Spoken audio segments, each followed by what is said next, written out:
I let my followers decide where I start and end my journey across Eastern Europe. My budget is £520 from a cancellation on a flight. Last episode, I was in Austria, where I gained insider knowledge on Prague from Mr. Haller, got this close to Vienna's version of Oktoberfest, continued the Lidl streak, and began my kebab-based diet. This episode I'm in Czech, living out the pack. After getting the train from Vienna, I'd made it to Bruno. On my way to the hostel, I got to see some of the beauty across the city. I'd made it to my home for the night. I checked into the hostel, which is actually the best by far of the trip, in quality of actual hostel. And now I'm going to head out and get some food. It's also a good chance to actually see the city a bit. Bruno definitely had its beautiful moments. It's funny, from Vienna to Bruno, there is literally there's been like no road crossings at all. No lights, no nothing. It's just a free-for-all compared to Vienna, where it's so regimented. As I explored, I came across this water show. I was a big fan.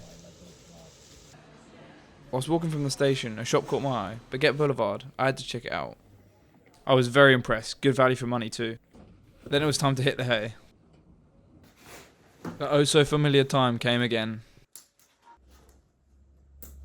I'm up and out, and I'm heading to something called a labyrinth underneath the fruit market. So we'll see what that's about. So instead of finding the labyrinth, which I couldn't find, I stumbled across a criminal doner kebab for breakfast. / brunch. It's like 11. So I guess I'm gonna have this instead. That lasted 2 mouthfuls before I've just been kicked out. There's something so peaceful about a man just enjoying his kebab on a beautiful morning.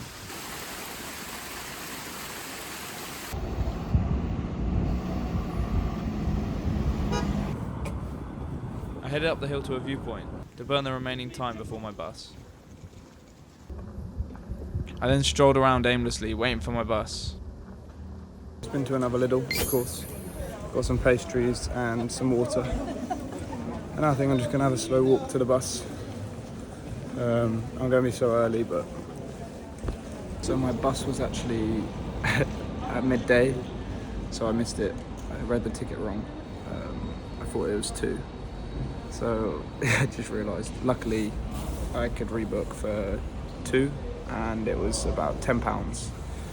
So not the end of the world, but not the best. Yeah, I've definitely been smarter than that.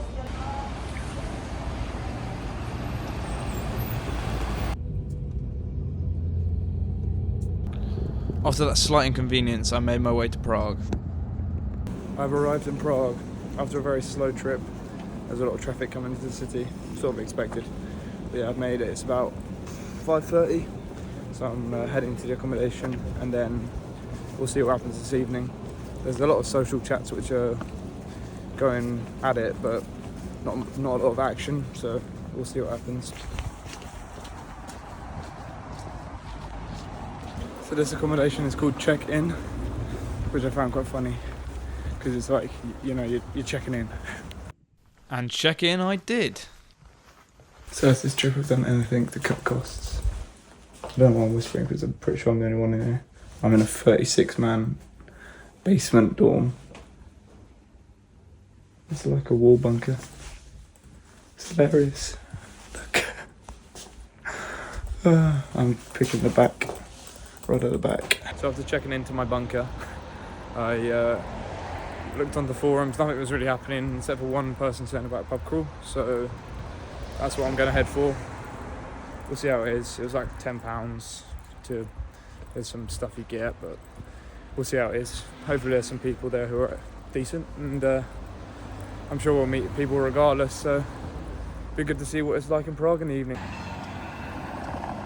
So it wasn't just my accommodation that was underground.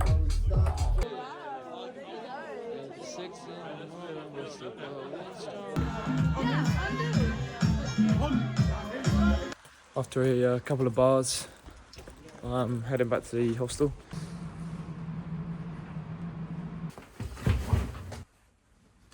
I made out of my accommodation, and I had no clue, but the weather's not great today because I was in a basement with no windows, so I only found out when I surfaced.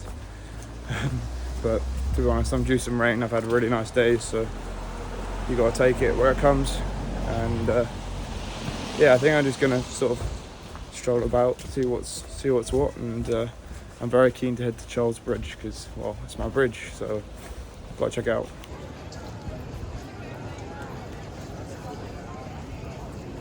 Lack of knowledge of the city. Sometimes I'm just wondering, like, this must be famous because the amount of people that are sat taking a photo.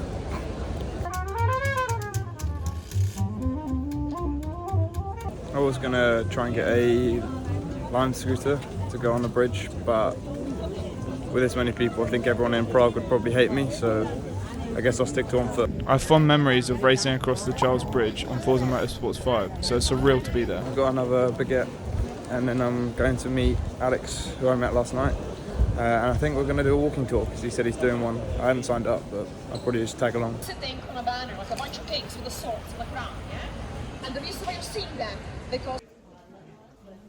Another very interesting walking tour, also teaching me that it was a famous clock. Then we all tried to learn some local lingo. Finished the walking tour, which dragged quite a bit, and we're we're heading to back to the hostel, and then we're going to try and find somewhere to eat, but we don't really have a clue. I need to refer back to Mr. Haller's map. For context, Mr. Haller lived in Prague, and on my train from Budapest to Vienna, he gave me insight into what to do in the city, even drawing me a map. And hopefully find it.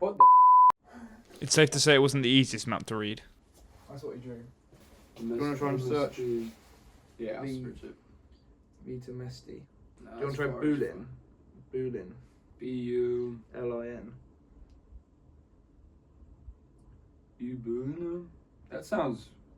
Czech cuisine, there you are. That'll be it. That's probably it, yeah? Yeah. With help from the map, we'd found a place for dinner.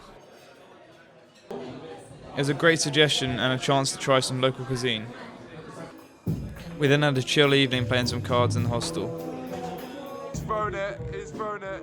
That's like blowing a 3-1 lead, man. The next morning we got up early to head to Prague Castle. It's a chance to see over the beautiful city. So we're in the castle, and one of the main buildings has a Starbucks in it. I mean, you can't write this stuff.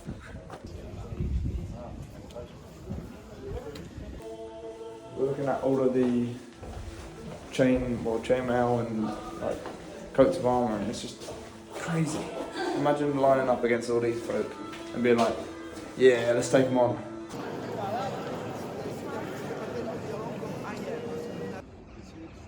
It's like a bank account. Another day, another doner kebab. More kebab. More kebabs.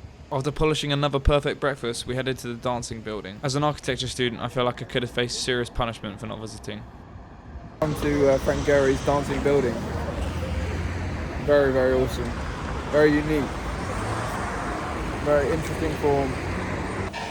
After grabbing the kebab, Alex doesn't feel too good because they basically microwave the styrofoam. So he's gone to sort himself out. Do you feel better? Yeah, a lot better. A lot better. We then went to meet Daniel for some more local food. So after having a light sort of afternoon snack, we've come to the Frank Kafka statue, which basically, it's pretty cool. It's like a huge statue with which sort of automated, so it all moves. I think it's like once an hour. But yeah, it's definitely a must-see. Whilst watching the show, I met up with Owen. It was definitely the first time I'd seen a statue move like that.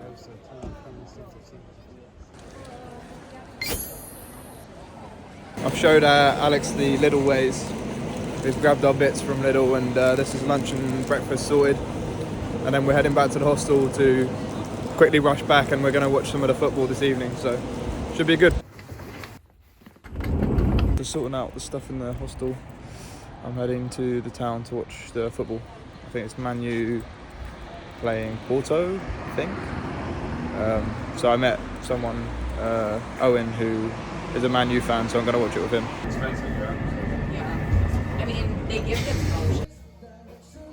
The Irish bar we watched the football in was definitely up there with one of the best of the trip.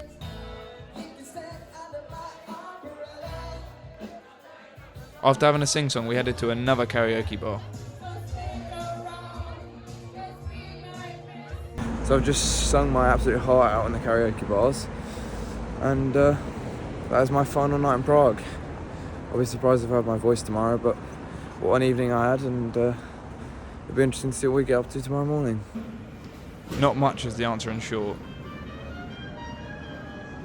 Alex joined me for my final hours in the city. Oh wow. Wow. Before Daniel came to pick him up in his Porsche GT3.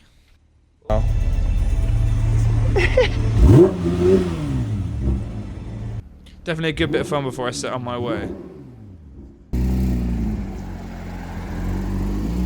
See ya, man.